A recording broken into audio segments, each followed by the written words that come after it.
Para ter acesso a esse audiobook completo, basta entrar em contato comigo e pedir para participar do nosso canal do Telegram. Para isso, leia o QR Code que está na tela, ou clique no link na descrição ou nos comentários desse vídeo. Por apenas R$ 10 por mês, lembrando que você pode cancelar a assinatura a qualquer momento sem problemas. Você terá acesso a esse e diversos outros audiobooks completos diariamente. Você também vai poder pedir qualquer audiobook que queira escutar e nós fazemos para você. Te esperamos por lá. Para todos aqueles que amam a biblioteca. Capítulo 1. Uma brisa que anunciava o derretimento da neve nas terras altas se lançou pelas planícies áridas e entrou assoviando pela janela solitária no salão particular do regente. Chocou-se com os feixes rodopiantes de magia das sombras que flutuava entre as pedras e foi engolida por elas, sumindo junto ao resto da luz do sol. O breu dominava o cômodo, exceto por um canto iluminado, onde um Saruman estava depositado em um facho de luz solar, preso à mesa por mãos eluvadas em couro. O pássaro se debateu apavorado contra seus 3 captores, as lamúrias guinchadas saindo do bico curvado e dourado.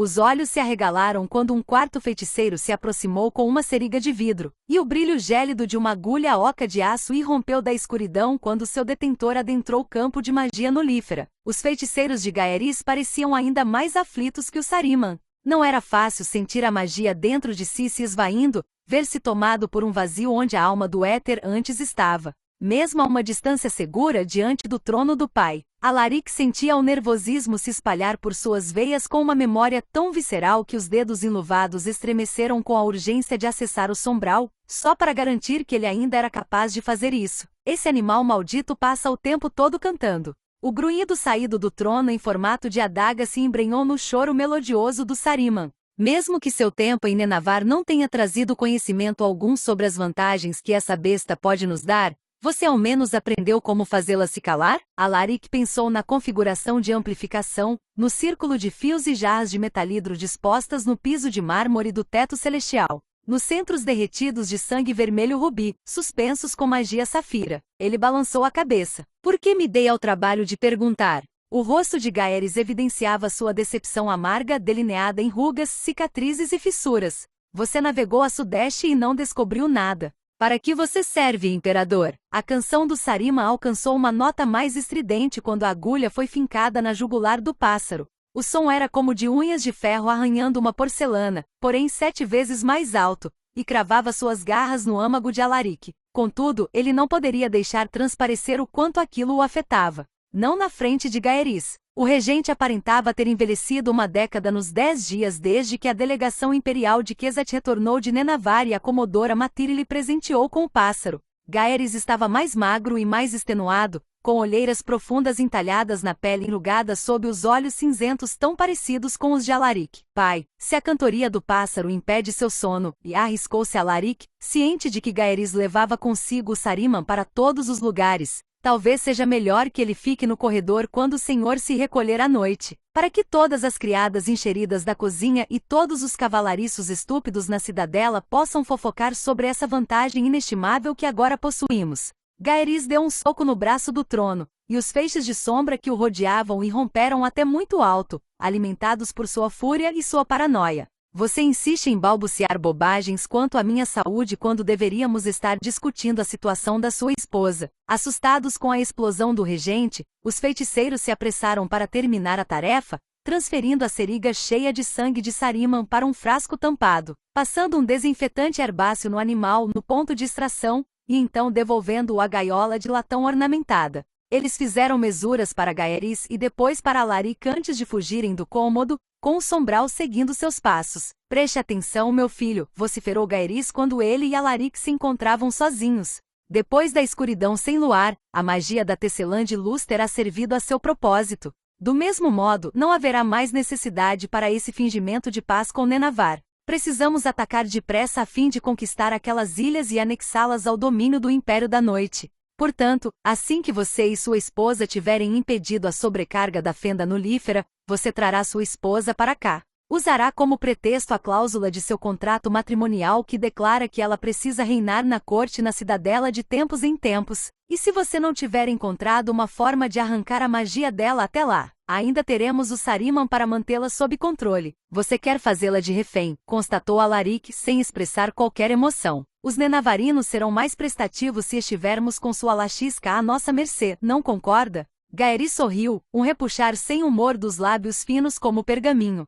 Se não for o caso, ora, teremos que lembrá-los de como seus dragões lidaram com nossos canhões nulíferos. A mente de Alaric foi invadida por imagens abomináveis. Talazin sem a luzitura, os dragões abatidos no céu, os cadáveres cobertos por necrose afundando sob o mar eterno. A sombra recaindo sobre o domínio, os porta-tempestades quesateses transformando uma civilização orgulhosa e milenar em destroços, assim como fizeram com as nações sardovianas. Nós ferimos um único dragão, e os nenavarinos contam com mais centenas deles. Alaric forçou aquelas palavras a saírem, sentindo o gosto da bile. Não tenho certeza de que nosso suprimento do nulífero pode. Deixe isso comigo e meus feiticeiros, interrompeu Gaeris.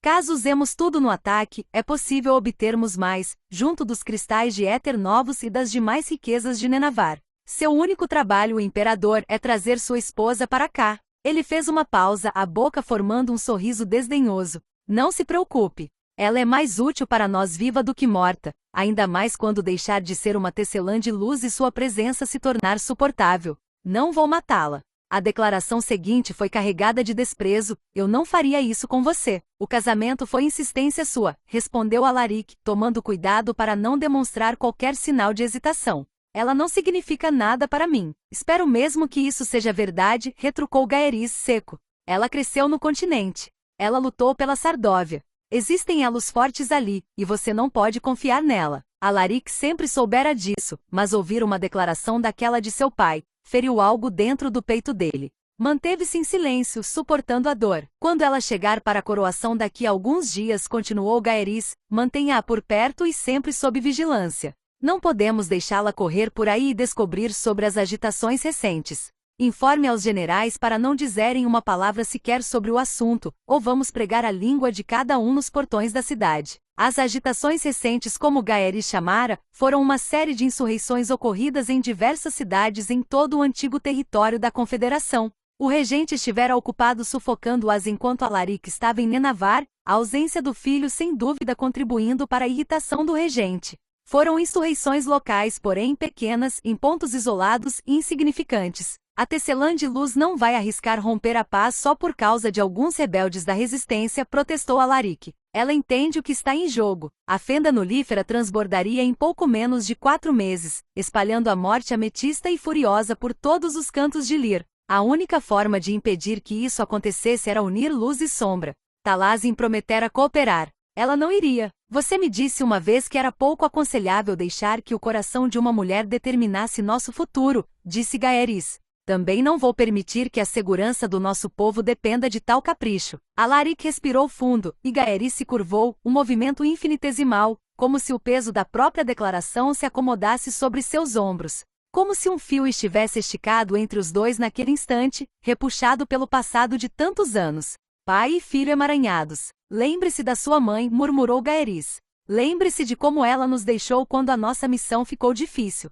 Quando o que ela queria não se alinhava mais com o que Quezet precisava ser para poder sobreviver. Ainda vou trabalhar com você, dissera Talazin certa vez num terraço de Nenavar, com os olhos em chamas. Mas você nunca vai me convencer de que o Império da Noite salvou a Sardóvia de si mesma. Mesmo que você construa um mundo melhor, sempre vai ter sido construído em cima de sangue. Sim, disse Alaric com a voz rouca. Eu me lembro. Ótimo. Não deixe que sua esposa saia da vista da Legião durante essa próxima visita. Ela vai ajudar os rebeldes na primeira oportunidade que tiver. Tenho certeza disso. As montanhas eternas da Cordilheira Belia no domínio de Nenavar carregavam o início da temporada de chuvas em seus rochedos escarpados. Nuvens cinza como ferro e pesadas com a promessa de chuva pairando sobre a selva verdejante que forrava os picos elevados. Do cume mais alto, porém, uma pilastra colossal de luz dourada se irradiou, rompendo os céus cinzentos, enchendo o ar enevoado por quilômetros com um hino estrondoso que parecia ecoar de sinos de vidro. No coração daquela coluna radiante, em meio a toda a luz dourada e o poder pulsante, havia uma mulher.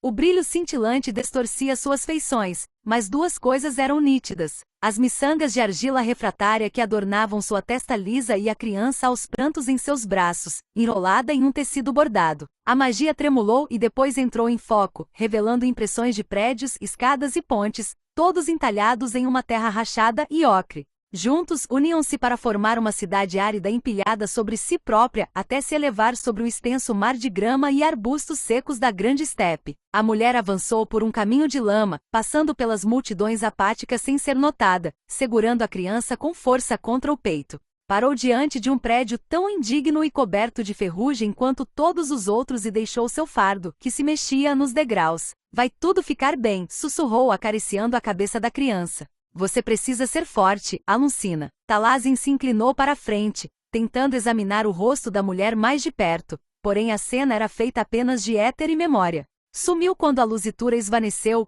e Talazin cambaleou para trás, saindo da fonte de arenito, sem sentir mais as ondas da sua magia no ponto de conexão dela. Ao cair de bunda no chão de pedra, Talazin soltou um palavrão grosseiro por conta da dor que atravessou os quadris e a coluna. Um palavrão que foi logo seguido de um relâmpago delineado contra a copa das árvores ancestrais, de um arroubo de trovão vindo dos céus e por fim da chuva. Ela se pôs de pé com um grunhido. A água escorreu pelo cabelo trançado e invadiu os olhos enquanto ela tentava entender o que acabará de ver. O que o Etercosmos acabará de lhe mostrar. Era o dia em que ela fora abandonada no orfanato na cidade de terra batida que era Bico de Serra. A mulher, aquelas miçangas a marcavam como uma criada da corte nenavarina. As palavras que ela falara tinham sido antes evocadas em sonhos de Talazin, no interior oco da árvore ancestral. Talazin lembrou que o nome da ama designada para acompanhá-la era Indusa. O destino da jornada delas era as Ilhas da Aurora, onde deveriam ter aguardado o fim da Guerra Civil nenavarina, a salvo com o povo da mãe de Talazin. No entanto, Indusa levará Talazin na direção oposta,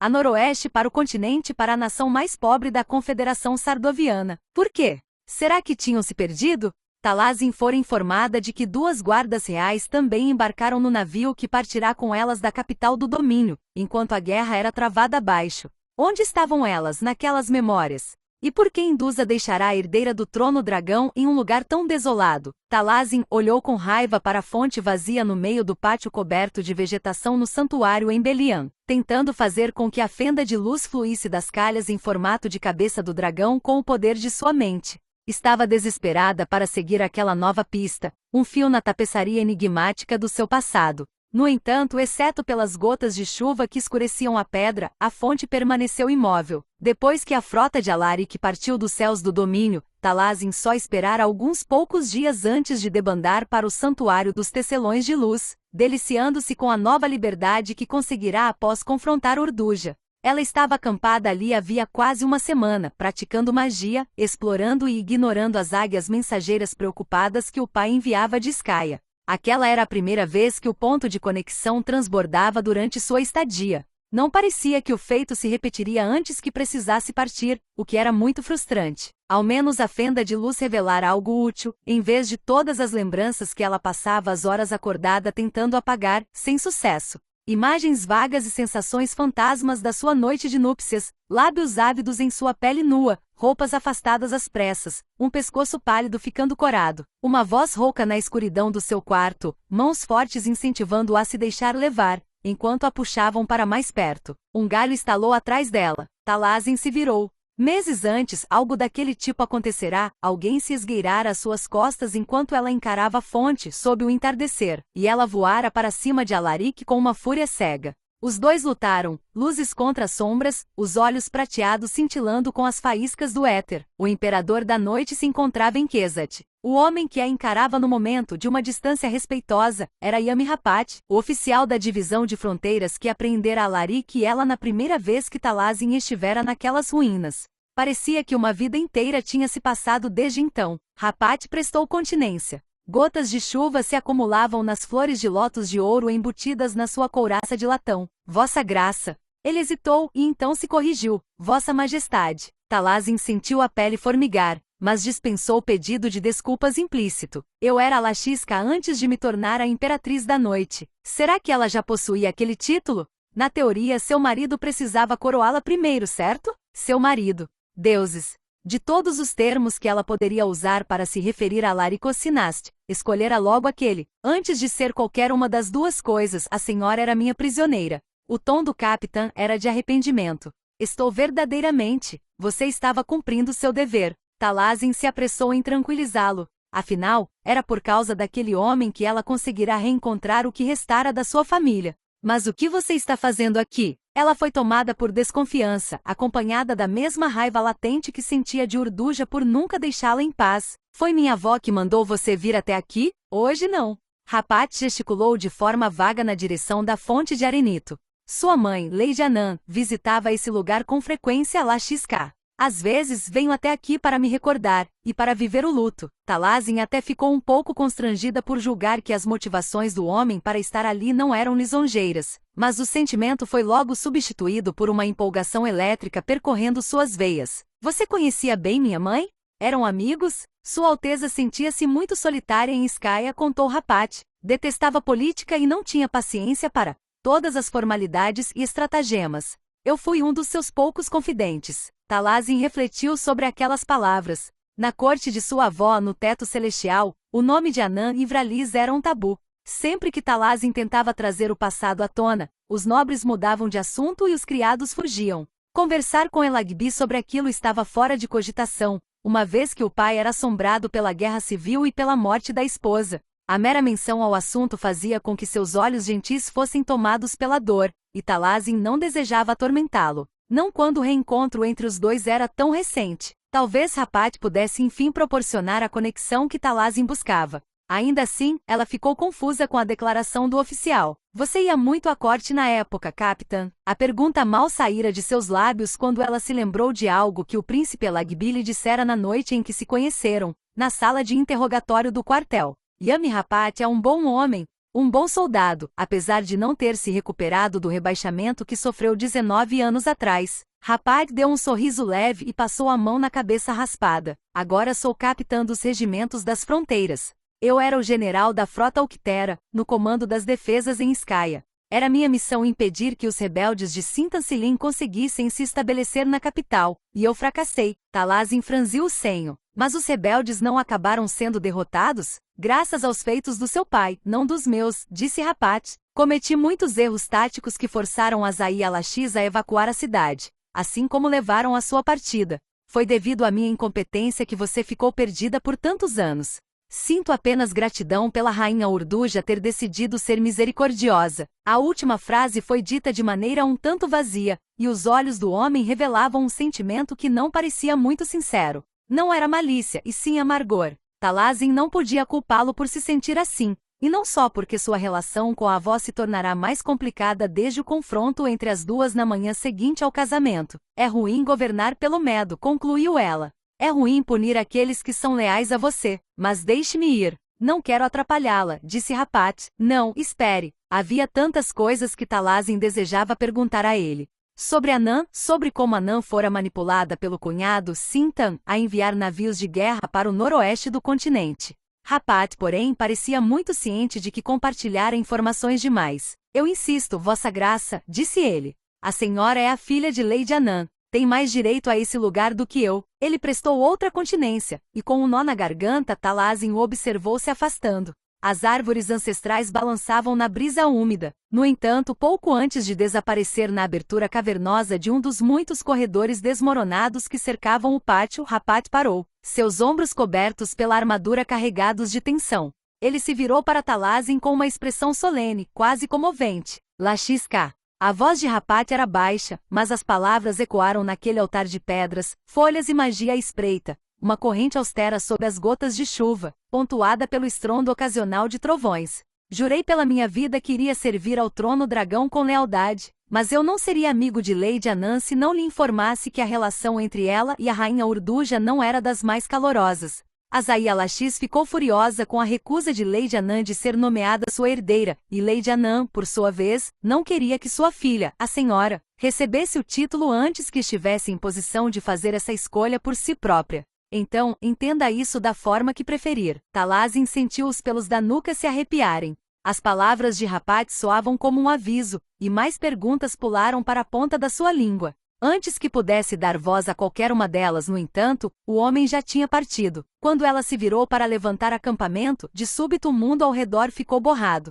As ruínas de Belian se desfizeram em águas azuis profundas, passando abaixo como se fossem vistas do ar, no meio de um voo. Uma mão cheia de nódulos e rugas, segurando uma ponta afiada branca. Mais um trovão irrompeu no céu, e Talazin se sobressaltou. As imagens desapareceram, e o pátio de pedra voltou a ficar nítido diante de seus olhos. O que foi aquilo? Não era a primeira vez que tinha visões. Quando ainda era uma timoneira nos regimentos sardovianos, ela vira os dragões nenavarinos e a coroa de Urduja muito antes de se encontrar diante deles quando adulta. Muito antes de descobrir quem era de fato, ela sonhara com Skaya, Indusa e com sua mãe se despedindo. Naquela época não soubera o que os vislumbres significavam. Tampouco entendia o que eram as novas visões. Talazin encarou a fonte vazia. Ela se sentiu impotente e confusa. Queria muito permanecer ali até a fenda de luz se ativar outra vez, em busca de mais respostas. Se ela não fosse embora naquele momento, porém, se atrasaria para sua reunião. Capítulo 2. O saguão de treinamento ecoava com o guincho gutural do sombral, invocado do Etercosmos na forma de garras. Adagas pequenas e curvas que remetiam a garras de águia, e que costumavam ser o último recurso de um soldado quesatez em um embate corpo a corpo, quando não restavam mais tiros de besta e as espadas e lanças tinham caído além de seu alcance. Com uma garra em cada mão, Alaric e Sevrain se enfrentavam no meio do saguão, desferindo golpes e os bloqueando, sempre alertas ao menor indício de um ponto fraco na defesa do oponente. Em geral, Alaric considerava os treinos com Sevrain previsíveis, por praticarem juntos desde que eram crianças. Naquele dia, no entanto, o legionário esguio e de pele marrom escura adotará uma nova tática para abalar seu adversário. Tagarelar sobre a esposa de Alaric. Está lerdo, Vossa Majestade, comentou Sevrain, ofegante, enquanto deslizava sob um golpe em forma de arco vindo de Alaric. O casamento finalmente domou a fúria letal do Imperador da Noite? Alaric revirou os olhos.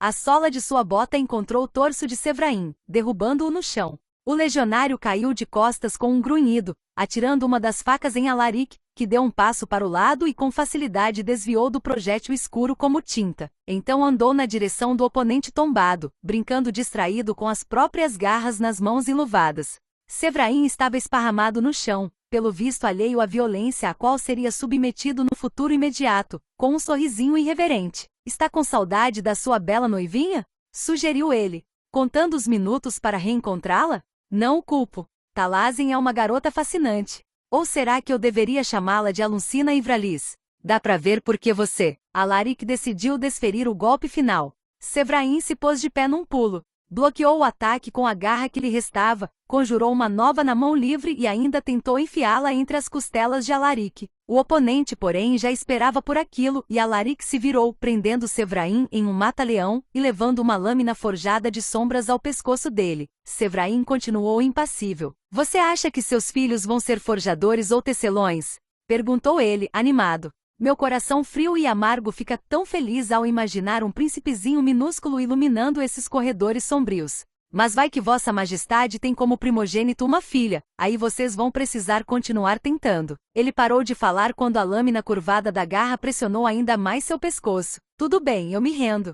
Gritou Sevrain, afastando os braços de Alaric, os ombros se agitando com uma risada silenciosa e as adagas pretas em sua mão desaparecendo em fiapos de fumaça. E lá se foi minha nova técnica de distração. Eu dificilmente chamaria isso de técnica. Alaric fez as próprias armas sumirem e foi até o fundo do salão. Retirou uma toalha de uma prateleira e a mergulhou em um barril de água das chuvas, limpando o suor da testa. Sevrain logo apareceu ao seu lado. Bom, não dá para me culpar por tentar abalar você. Desde que voltamos, você está num mau humor insuportável. Pior que o normal. Ignorando as toalhas, o legionário apenas enfiou a cabeça inteira no barril. Uma veia saltou na têmpora de Alaric. Não somente a água estava nojenta, mas ele estava mesmo abalado, mais do que queria deixar transparecer. Desde que deixara Nenavar, era assombrado pelo último vislumbre de Talazin, parada nos degraus do teto celestial, observando-se afastar. Naquele instante, enquanto pensava nela, Talazin devia estar se preparando para a viagem de embarcação aérea que duraria 3 dias até Kesat, onde seria coroada a imperatriz de Alaric.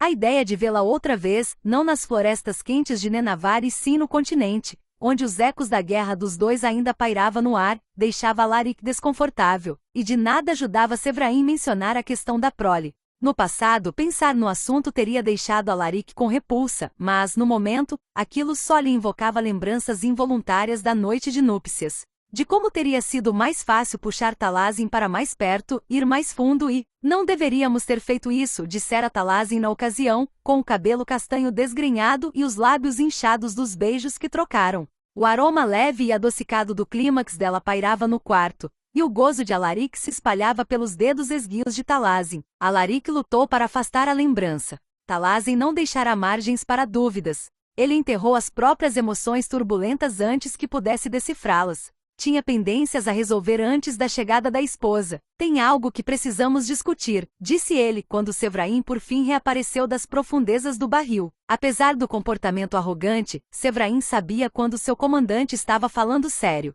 Ele passou uma toalha pelos cabelos encharcados e esperou, alerta e sagaz. Meu pai, Alaric se calou. Encontravam-se sozinhos no salão de treinamento, mas cautela nunca era demais entre as paredes da cidadela. Ele baixou a voz. Meu pai conseguiu um Sariman de Nenavar. Sem que eu estivesse ciente, a Comodora Matiri capturou um espécime enquanto vasculhávamos o arquipélago em busca dos resquícios do exército sardoviano. Aqueles pássaros esquisitos que nos impedem de acessar o sombral? Séverain coçou a cabeça, perplexo. Odeio esses pássaros. O que o regente Gaeris quer com eles? Alaric observou Séverain com cuidado. Desde que saíra dos aposentos do pai naquela manhã, estivera avaliando a situação, ponderando os riscos. Relevar o que sabia era traição e colocava tanto ele quanto Séverain em perigo. Se Alaric estivesse subestimando a lealdade do companheiro a Gaeris, tudo desmoronaria. Os dois se conheciam praticamente a vida inteira e lutaram lado a lado, desafiando a morte juntos. Ainda assim, a amizade entre os dois seria testada naquele momento. Ele não tinha escolha, porém. Apenas 2 Quesateses estavam no átrio quando Ishan Vaikar explicará como os feiticeiros do domínio suspenderam o sangue de Sariman na magia de Aguacente para que manipulassem seus efeitos. Alaric precisava se certificar de que tal conhecimento jamais alcançasse os ouvidos de Gaeris. Alaric ainda acreditava que o Império da Noite era a chave para o futuro, que seria um império responsável por restaurar a ordem e a estabilidade do continente, por manter os forjadores de sombras seguros daqueles que desejavam aniquilá-los. Quando se tratava daquela questão, Alaric e o pai estavam de acordo. No entanto, a visão de Gaeris de um futuro melhor se baseava na posição que ocupava, ainda preso às amarras do passado. Ele acreditava que a guerra era a única opção. E por mais que Alaric soubesse que não podia confiar em Talazin, ele precisava descobrir um jeito de garantir o sucesso do Império da Noite sem destruir a esposa e o domínio. Precisava ganhar tempo. Foi alarmante o tamanho do esforço exigido de Alaric para manter a expressão neutra e o tom firme. O regente Gaeris acredita que o Sariman é a chave para remover a magia de Talazin, de forma permanente. Séverain arqueou a sobrancelha, mas se manteve sério. É imprudente se virar contra os nenavarinos, apressou-se a explicar a Alaric. O acordo mercantil e o tratado de defesa mútua que foram garantidos com a aliança matrimonial são muito mais benéficos para Kesat que qualquer outra coisa que possamos esperar, obter por meio de conflitos, em especial tão pouco tempo depois da Guerra dos Furacões. Meu pai é um homem sábio, mas, nesse caso, creio que o ódio que ele nutre pelos tecelões de luz acaba turvando sua visão e o levando a agir de forma inconsequente. É uma atitude compreensível, mas ainda assim inconsequente. E qual é a sua opinião sobre os tecelões? Perguntou Séverain. Alaric quase recuou, se contendo no último segundo. Avaliando mais de perto, ele pôde ver que o brilho nos olhos de Séverain era mais brincalhão do que maldoso. No entanto, Alaric sabia que, como combatente, Séverain tinha um talento para enganar o inimigo e golpear com força quando ele achava que estava fora de perigo. Então seria sensato Alaric permanecer alerta. A magia de luz é uma praga no mundo, respondeu Alaric, ecoando as palavras que ouvirá do pai tantas vezes. Mas a linhagem sanguínea de Talazin nos dá acesso a Nenavar, e precisamos do poder dela. Por enquanto. Até a escuridão sem luar, as palavras pesaram sobre sua língua, como se evocassem uma mentira. Alaric não poderia admitir a Séverain que, por mais que soubesse que a luzitura era abominável, ele sentia uma angústia profunda ao imaginar Talazin perdendo para sempre sua conexão com a magia. A magia que incendiava seus olhos, iluminava sua pele por dentro e quase matara Alaric em mais de uma ocasião. mas que mesmo assim era capaz de se fundir com a magia dele e criar algo nunca antes visto em toda Lir, algo que pertencia somente aos dois. Séverain avaliou Alaric por um tempo inquietante. Por fim deu de ombros como se não estivessem discutindo nada importante. Desejo sorte ao nosso estimado regente no novo projeto, mas não faço ideia de como os feiticeiros dele vão dar um jeito nisso, considerando que os Sarimas cancelam a magia do Etercosmos. Por fim, o peso que Alaric estivera carregando desde que ouvirá o lamuriar do pássaro ecoando pela sala escura do pai começou a ceder. Você não faz ideia? Repetiu Alaric, mal ousando acreditar. Nem um pouquinho. Séverain abriu um sorriso brilhante e sagaz. Os Nenavarinos não nos explicaram nada sobre essas coisas, certo? Eles só mantêm todos em jaulas para o caso de precisarem se proteger dos Etermantes. Alaric engoliu em seco. Era como se os dois tivessem 16 anos outra vez, cambaleando de volta para a cidadela depois de experimentar vinho de arroz e murta de rosas. E Séverain estava jurando por sua vida, aos berros com promessas arrastadas para Alaric, jurando que não contaria nada a Gaerys. No momento a questão era bem mais séria do que dois adolescentes quebrando as regras, mas Séverain não o traíra naquele dia, e a atmosfera na sala de treino era a mesma, de solidariedade e de rebeldia. É o melhor para Keshut, disse Alaric a si mesmo. Não podemos arcar com os custos de iniciar mais uma guerra. Aquilo não amenizou a culpa que o corroía nem o arrobo de adrenalina que era tão parecido com o que sentirá naquela rara noite de rebelião a que ele se permitirá na juventude. Foi com uma gratidão de anos acumulados que ele concordou com a declaração de Séverain. Não, eles nunca explicaram nada. Lidaga, a ilha mais ao sul entre as 7 principais do arquipélago do domínio, era um território de lagos conectados por uma combinação curiosa de faixas de terra, de vegetação e de uma ou outra plataforma de embarcação. As lendas diziam que os lagos foram formados pelas lágrimas de um dragão, no caso as de Bakun, o devorador de mundos que chorou quando seu amor mortal, Iaron, a primeira Zayalaxis, chegou ao fim da vida. Assim que terminou de chorar todas as suas lágrimas, Bakun se elevou aos céus e jurou vingança ao mundo que tanto o fizera sofrer. Talazin pensava na lenda enquanto esperava sentada em uma sala particular no último andar de uma casa de chá, olhando pela janela. Encontrava-se em Ezé, a segunda maior cidade de Lidaga. Como todos os outros assentamentos na ilha, Ezé surgira a partir de um lago. As construções de madeira, com seus telhados curvos de quinas ascendentes e com uma pintura vibrante, erguiam-se sobre palafitas, e eram conectadas por enormes pontes que se elevavam como morros. A casa de chá não era exceção, e o quarto que Talazin alugara oferecia uma vista para as ondulações abaixo, tão cinzentas quanto o céu acima delas. Com o queixo apoiado na mão, ignorando o chá e os doces diante de si, Talazin ficou absorta nas profundezas do lago. Imaginou Bakun levantando voo havia muito tempo, um leviatã serpenteante no meio de um redemoinho de fúria e luto, abrindo a bocarra grande o bastante para esmagar a 8ª lua de Lir entre os dentes afiados e devastadores. Segundo a lenda, foi assim que a rara pedra preciosa Vulana surgiu em Nenavar. Era mais dura que um diamante, mais brilhante que Moissanita, e dizia-se que era feita dos pedaços da 8ª lua que caíram nas ilhas enquanto Bakun a mastigava. Talazin levantou a outra mão, desviando a atenção da água escura e das nuvens mais escuras ainda.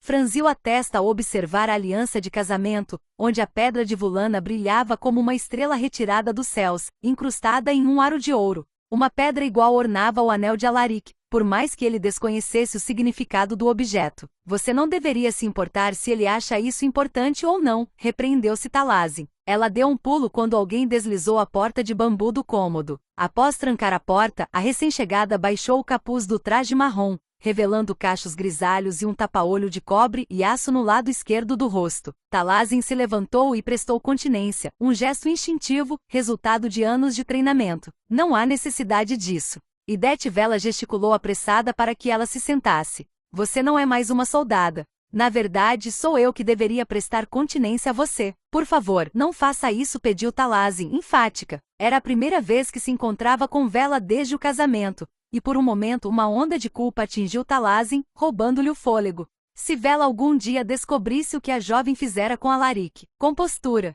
Aquele era o primeiro passo para que Vela jamais descobrisse. Talazin precisava manter a compostura. Como está todo mundo? Perguntou Talazin, sentindo uma pontinha de orgulho pela normalidade da voz, sem parecer em nada a garota tola que fora levada ao auge da traição por uma volúpia incontrolável. sobrevivendo. Com o semblante carrancudo, a Amirante sentou-se de frente para ela. Talazin lhe mandara o recado na véspera. Então Vela devia ter deixado a ilha de Sigvad na calada da noite para não ser vista pelas patrulhas nenavarinas e passado o dia escondida em Lidaga até a hora do encontro. Sem paciência para jogar conversa fora, Vela logo mudou de assunto. O jovem lorde que levou seu recado e me trouxe até aqui. Você tem certeza de que podemos confiar nele? No caminho até aqui, ele foi muito. Os lábios dela se curvaram em desdém. Tagarela. Suravel Mantis tem uma dívida do ser comigo, explicou Talazin. Ele não tem apreço pelo Império da Noite e, na verdade, tentou convencer a rainha Urduja a ajudar a Confederação durante a Guerra dos Furacões.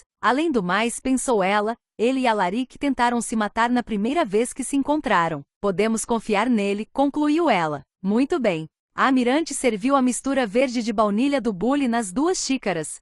Falando na sua avó, me surpreende que você tenha conseguido fugir dela em plena luz do dia. Azaí Alaxis não pode mais determinar aonde vou ou deixo de ir. Como era incrível poder falar aquilo. Talazin não sentia remorso algum por estar quebrando sua promessa para Urduja de não entrar em contato com os sardovianos. O que os olhos da avó não viam, o coração não podia sentir. Agora eu moro em Iantas, continuou Talazin. Tenho minha própria casa. É verdade. Porque você é uma mulher casada. O olhar de Vela fixou-se em Talazin com severidade. Uma mulher casada que logo será a imperatriz da noite. Talazin se ocupou de despejar diversas colheres generosas de mel no próprio chá. Queria tirar um pouco da amargura da bebida, que ela provavelmente sempre detestaria, mas também fugir do escrutínio de Vela. Alguém bateu à porta. Vela e Talazin trocaram olhares alertas, se puseram de pé e se aproximaram da entrada do cômodo com cautela, os dedos flexionados e preparados para invocar a magia do éter. Vela se posicionou na parede longe da linha de visão da porta e Talazin a destrancou, pronta para falar de amenidades caso a pessoa do outro lado fosse uma funcionária da casa de chá. No entanto, se ela e a Amirante tivessem sido descobertas, a magia que despontava em suas veias estava pronta para ser usada. A jovem deslizou a porta de bambu e encontrou um par de olhos castanhos como nogueiras a encarando. Era para você ficar de vigia, sibilou Talazin, puxando Suravel Mantis para dentro do cômodo pelo colarinho. Atrás deles, uma Vela igualmente exasperada voltou a trancar a porta. Um grupo de lordes menores que estão passando por Eze me viu. Suravel foi direto se servir de um pouco de chá. Expliquei que tinha vindo encontrar um amigo, uma desculpa bem menos suspeita que ficar à espreita, sozinho, em um corredor. Sob uma franja de cabelos castanhos desgrenhados, ele encarou as 2 mulheres com expectativa. Então, sobre o que estamos conversando? Vela não pareceu nem um pouco impressionada por aquele desdobramento, porém se recusou a perder mais tempo. Ela e Talazin se juntaram a Suravel à mesa. O processo de reparos e modificações nas nossas embarcações aqui no domínio está muito lento, informou a Amirante. Não é uma tarefa fácil combinar tecnologia nenavarina com a sardoviana, mas estamos chegando lá. Isso não é o suficiente, disse Talazin, baixinho. Precisamos da frota Uctera, mas a corte do domínio vai se rebelar caso a rainha Urduja desrespeite o tratado com Kesat por uma empreitada tão arriscada, com um resultado tão incerto. Se formos convencê-los, vamos precisar ter números maiores. Precisamos de mais aliados. Exato. E é por isso que recomecei a enviar representantes para as outras nações, concordou Vela. Meus melhores espiões e políticos. Podemos contar com eles para se infiltrarem discretamente e firmarem acordos com as pessoas certas, aquelas que não vão nos entregar para Kesat. É óbvio que estão em desvantagem, porque não podemos revelar nosso esconderijo, mas vale a pena pelo menos tentar. E eles dispõem de tempo, já que só vamos poder agir depois da escuridão sem luar. Mas isso não é perigoso? Questionou Talazin. Se a rainha Urduja descobrir, nada nessa situação é seguro. Vela tomou um gole de chá. Mas acho que os nenavarinos não estão mais patrulhando as águas a sudoeste do olho do deus Tempestade por um motivo. Acredito que sua avó espera que eu faça bom uso desse tempo e reúna nações simpatizantes à causa sardoviana. Ela pode contar com essas tropas a mais como um argumento para convencer a corte a se decidir pela guerra. Ela avaliou Talazin por cima da borda de porcelana da xícara. Você também precisa fazer bom uso desse tempo, assim como da sua nova posição. Suravel estava demonstrando a deferência adequada dos homens nenavarinos, ao deixar que as mulheres falassem sem interrupções. Diante da menção da nova posição de Talazin, porém, ele se manifestou. Como consegue suportar, Laxisca? estar casada com aquela personificação do mal. O casamento de Talazin com o Imperador da Noite vai permitir que libertemos o continente das garras do império dele, lembrou Vela. Ainda assim, Suravel se virou para Talazin. Nunca ficou tentada a enfiar uma adaga no coração de Alaric Ocinest enquanto ele estava deitado na sua cama? Em minha defesa, ele só deitou na minha cama uma vez, retrucou Talazin. Antes de eu chutá-lo para fora dela, depois de fazermos algo que eu juro que jamais contarei para outra alma viva. Mas eu aviso a você quando chegar a hora de enfiar uma adaga nele. Uma brisa surgiu, agitando as beiradas dos mantos dos três e as cortinas diáfanas que emolduravam a janela. O mar de cataventos de Ezer rodopiaram frenéticos enquanto as nuvens negras que assombravam o céu durante a tarde finalmente cumpriram sua promessa. Uma chuva pesada começou a cair, água sobre água, o lago agitando-se em volta das palafitas que sustentavam a cidade acima dele. Laxisca, você parte para Quesat amanhã, certo? Perguntou Suravel. Sim, respondeu Talazin. Tem uma tempestade chegando. Vai ser uma jornada difícil nesse tempo. Uma tempestade e tanto, acrescentou Vela, encarando o lago. Fosse lá o que a encarou de volta, fosse lá o que viu naquele redemoinho cinzento de ondas e relâmpagos, fez com que prendesse o fôlego. Depois da escuridão sem luar, Talazin, repetiu ela.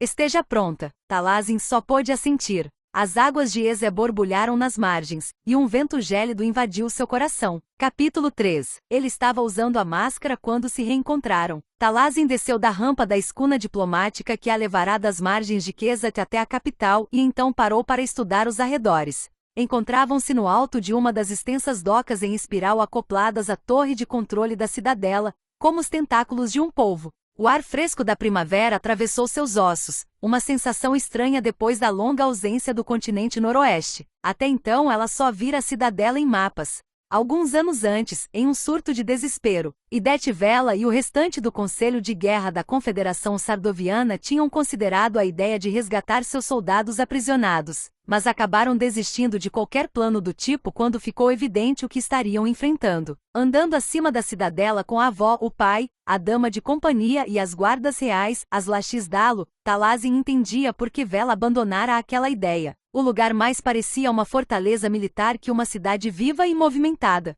Uma série de construções de pedras brutas e pátios vazios estavam escondidos atrás de muralhas grossas, repletas de torres de vigilância e plataformas de balistas. Ao contrário dos assentamentos nenavarinos, onde os céus se enchiam de navios metendo-se uns na frente dos outros e disputando entre si as melhores plataformas e docas. Ali as embarcações sofisticadas exibiam a quimera da casa de Ocinast nas velas e vagavam pelo ar em um ritmo tranquilo, em pistas cuidadosamente controladas. Além das paredes não havia nada exceto campos estéreis e hangares de porta-tempestades estendendo-se na direção do horizonte. Faz 5 minutos que cheguei e já estou deprimida, resmungou Gia ao seguir atrás de Talazin, com o restante da delegação nenavarina. Silêncio, sibilou a rainha Urduja. Talazin escutou o príncipe Elagbi dar uma risadinha antes de também ser repreendido pela mãe. Talazin estava inclinada a concordar com sua dama de companhia, mas a silhueta alta e larga de Alaric, imóvel a alguns passos aguardando para recebê-la, exigia toda a sua atenção. Ele vestia trajes de batalha, ombreiras de espinhos e luvas com garras, uma túnica de cota de malha e couraça com cinto, uma mistura de preto como a noite e escarlate como sangue. Mechas do cabelo escuro ondulado caíam sobre seu rosto pálido. Os olhos cinzentos a encararam por cima da máscara de obsidiana, talhada para dar a impressão de que os dentes de um lobo estavam prestes a devorar sua presa. Atrás de Alaric estavam Sevrain e 2 figuras idênticas de armadura. As gêmeas forjadoras. A coisa e a outra coisa, como Talazin as apelidara em sua mente. Talazin não fazia ideia do que Alaric poderia estar pensando conforme ela se aproximava, forçando suas pernas a continuarem firmes. A sensação era de que a passarela, construída com grades de metal estendidas muito acima da cidade que não era uma cidade, ameaçava se estilhaçar a cada passo que dava. Quando parou diante dele, Alaric se aproximou até Talazin ser forçada a se inclinar para trás e erguer o olhar para encarar o marido. Laxisca, murmurou ele. Fazia só 15 dias desde que Talazin o vira pela última vez, mas o tempo não diminuíra em nada o efeito que aquela voz exercia sobre ela. O tom profundo, com um toque de hidromel e carvalho, parecia abafado e rouco por conta da máscara, e fez com que um arrepio percorresse o corpo dela. Imperador, respondeu Talazin com o máximo de calma que conseguiu reunir. Alaric observou os céus, quase distraído. Você trouxe seus navios de guerra, e comentou ele, agindo como se de fato conseguisse ver, pairando sobre o mar eterno, os coracles mariposas e as embarcações que ela deixará no porto Quesateis, e não como se já não tivesse sido informado da presença deles pela guarda do porto. Talvez eu devesse me sentir ofendido. Foi você que veio me receber de armadura completa, rebateu Talazin. Estávamos treinando. Você chegou mais cedo do que o esperado. Por cima da cabeça dela, Alaric se dirigiu aos companheiros da esposa. Rainha Urduja. Príncipe Elagbi. Sejam bem-vindos. E eu sou o quê? Sopa de fígado de bode estragada? Questionou Ji em um sussurro meio alto, e Talazin precisou se esforçar muito para não cair na risada. Alaric deu meia volta e os conduziu até a torre de controle. A delegação nenavarina o seguiu, parecendo mais um bando de patinhos bem vestidos, percebeu Talazin, achando certa graça naquilo. O divertimento logo sumiu quando as duas legionárias idênticas se posicionaram uma de cada lado dela. Diferente dos elmos que os forjadores de sombras usavam, incluindo Sevrain, o modelo alado das gêmeas deixava exposto um bom pedaço do rosto das duas. Elas tinham a pele clara como a de Alaric, com longos cabelos escuros como penas de corvo presos no topo da cabeça e olhos da cor de uma corça, olhos que se estreitavam ao avaliar Talazin com desgosto. Tinham se encontrado pela última vez na Batalha de Refúgio Derradeiro, onde as gêmeas estavam decididas a matá-la. Talazin, por sua vez, desejava aniquilá-las. Sem a adrenalina do combate para esmorecer os detalhes, Talazin pôde enfim notar as diferenças entre as gêmeas. Aquela que estava à sua direita, que no momento ela decidiu que seria a coisa, exibia uma pintinha na bochecha. Oi, tecelãzinha, disse a coisa desdenhosa. Ou agora devo chamar você de princesa? Ela até que sabe se arrumar, não é? Opinou a outra coisa, à esquerda de Talazin. Quase não a reconheci. Ah, eu reconheceria esse cheiro em qualquer lugar, comentou a coisa, alegre. Tem cheiro de escória sardoviana. Guinchos de protesto ecoaram de Ji e Elagbi, assim como houve uma movimentação perceptível entre as Lachis Dalo. Antes que alguém da delegação nenavarina pudesse agravar a situação ao tentar defendê-la, o que certamente era a intenção das gêmeas, Talazin ergueu a cabeça e falou: Eu sou a Lachis K nenavarina, não uma princesa. Ela encarou um ponto fixo adiante, nas costas de Alaric, que ficara tenso ao ouvir sua voz. Vocês podem se dirigir a mim como Vossa Graça, e depois da minha coroação como Imperatriz da Noite, irão me chamar de Vossa Majestade. Um silêncio perplexo tomou o grupo, pontuado apenas pelo som de passos desacelerando na passarela de metal. Talazin se preparou para um contra-ataque, a magia nas veias borbulhando àquela altura. Deuses, se elas decidissem empurrá-la dali. Sevrain deu uma gargalhada tão alta quanto um trovão. Ah, parabéns, Lachis K. Ele olhou para trás, apontando com a mão enluvada para a gêmea à direita de Talazin. Aqui tinha uma pintinha. Essa é Ileis. Ele então indicou a gêmea à esquerda. E essa é Nizene. E eu nunca vi ninguém fazer as duas calarem a boca tão rápido. Ele deu uma cotovelada brincalhona em Alaric. Não foi impressionante, Vossa Majestade? O Imperador da Noite o ignorou. Talazin chamou ele sem se virar. Vem aqui. Estava dando a ela uma desculpa conveniente para se livrar das gêmeas. Ainda assim, Talazin se impertigou com a dureza de sua voz e abriu a boca para criticá-lo por isso. Acompanhe seu marido, Lachis K, instruiu a rainha Urduja atrás dela. O aviso estava implícito em seu tom majestoso. Talazin não podia causar mais nenhuma cena. Talazin se afastou de Ileis e Nizene, sentindo a nuca pinicar com o peso dos olhares ressentidos das duas. Talvez, afinal, houvesse alguma vantagem em poder mandar em seus antigos inimigos. Ela não podia negar que sentia certa satisfação em ter dado a última palavra, com o lembrete de que logo todos na Legião Sombria seriam seus súditos. Quase valia a pena ter se casado com Alaric para obter aquilo. Ela se apressou para alcançá-lo, encaixando a mão na dobra do cotovelo que o marido lhe oferecia. Os dedos de Talazin se fecharam na braçadeira de couro escamado esticada sobre os músculos torneados, e então a lembrança surgiu para engoli-la. A sensação de tocar os braços nos dele. Talazin ia explodir a qualquer instante, e não conseguiu se impedir de olhar de esguelha para o perfil indecifrável de Alaric enquanto entravam nos corredores mal iluminados da cidadela. Em nome de todos os deuses e ancestrais, como ele podia estar tão calmo? Se bem que os dois tinham concordado que o beijo no anfiteatro do Monte Belian e tudo mais que acontecerá na cama dela não havia significado nada. Alaric estava apenas cumprindo com sua palavra. Não significava nada porque não era nada, então ele estava tratando o ocorrido como se não fosse nada, o que era de fato o caso. ela deveria fazer o mesmo. Está tentando cortar a circulação do meu braço, Vossa Graça? Questionou ele em um tom grave, e aquilo a trouxe de volta de seus devaneios. Desculpe. Talazin afrouxou o aperto firme. Alaric ficou em silêncio. Os olhos cinzentos a encararam, demorando-se tempo demais antes de se afastarem outra vez. Será que ele também estava pensando na noite de núpcias? Para ele, também era um fantasma que andava entre os dois, a corrente invisível que tremia com a consciência da presença um do outro? Pense em outra coisa, ordenou Talazin a si mesma. Ela não viajara até Quezet só para ser coroada imperatriz da noite. Assim que tivessem um momento a sós, ela precisava perguntar a Alaric se ele encontrara Caed. Ele prometera que a procuraria nas prisões da cidadela, e se Caed estivesse mesmo lá, Talazin de forma alguma iria embora sem a amiga. Ela precisava estar focada para conseguir isso. No fim, a delegação nenavarina foi levada a aposentos com cômodos conectados entre si, onde deveriam ficar até a coração de Talazin na tarde seguinte. Além dos quartos, havia também uma sala de jantar e uma de estar, todas feitas de pedra escura, com lareiras grandes e móveis simples e polidos, com algumas poucas tapeçarias antigas. As sobrancelhas da rainha Urduja se arquearam em surpresa quando, ao final daquele breve tour, Alaric declarou que todas as refeições lhe seriam trazidas por criados. Não jantará conosco, Vossa Majestade?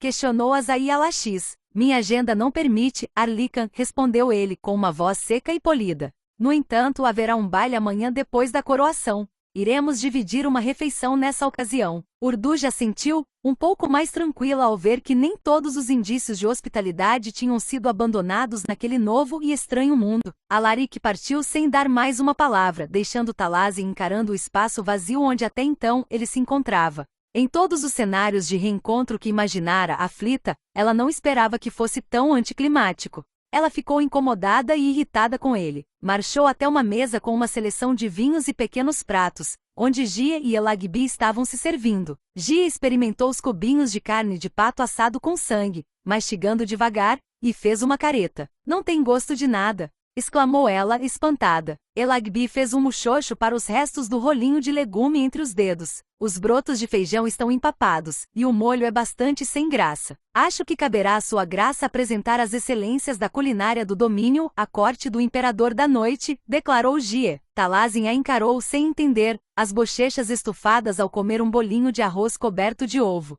Os dois a observaram, e ela deu de ombros, logo se servindo de camarões ao vinagre e uvas marinhas sem nem um pouco de remorso.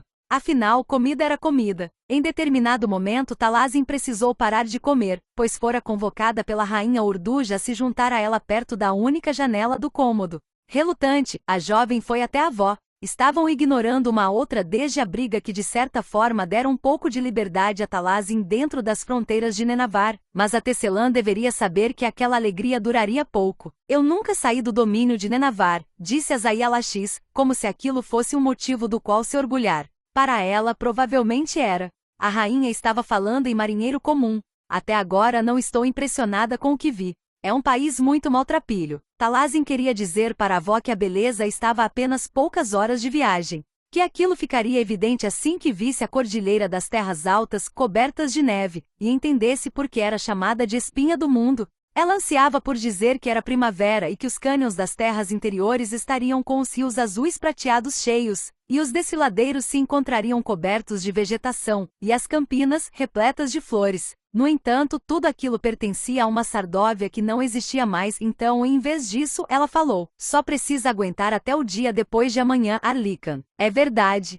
Urduja estendeu o braço delgado coberto de seda e joias preciosas e indicou diversos pontos com o dedo pontiagudo. Precisará de algumas fontes ali, ali e ali também. Uma passarela conectando os diversos edifícios também não seria ruim, talvez com algumas árvores floridas. Não acho que beleza seja uma grande prioridade para o Império da Noite, comentou Talazin, pois deveria ser. O povo aprecia um pouco de charme. Essa cidade é o coração do seu império, não é? É preciso deixar seus habitantes felizes, e para fazer isso, é preciso que seja um lugar habitável. Bom, não é o meu império, Talazin começou a protestar, mas Urduja a interrompeu, balançando a cabeça com impaciência. Não adianta mais pensar dessa forma, Aluncina. Não tem como fugir da situação. Ninguém sabe o que o futuro nos reserva, mas, por enquanto, Azaí Alaxis gesticulou para o céu outra vez, como se para indicar tudo o que a cercava. O Império da Noite é seu, as terras dele são suas, e o poder dele é o seu. Chegou a sua hora de governar. A senhora parece bem entusiasmada com isso.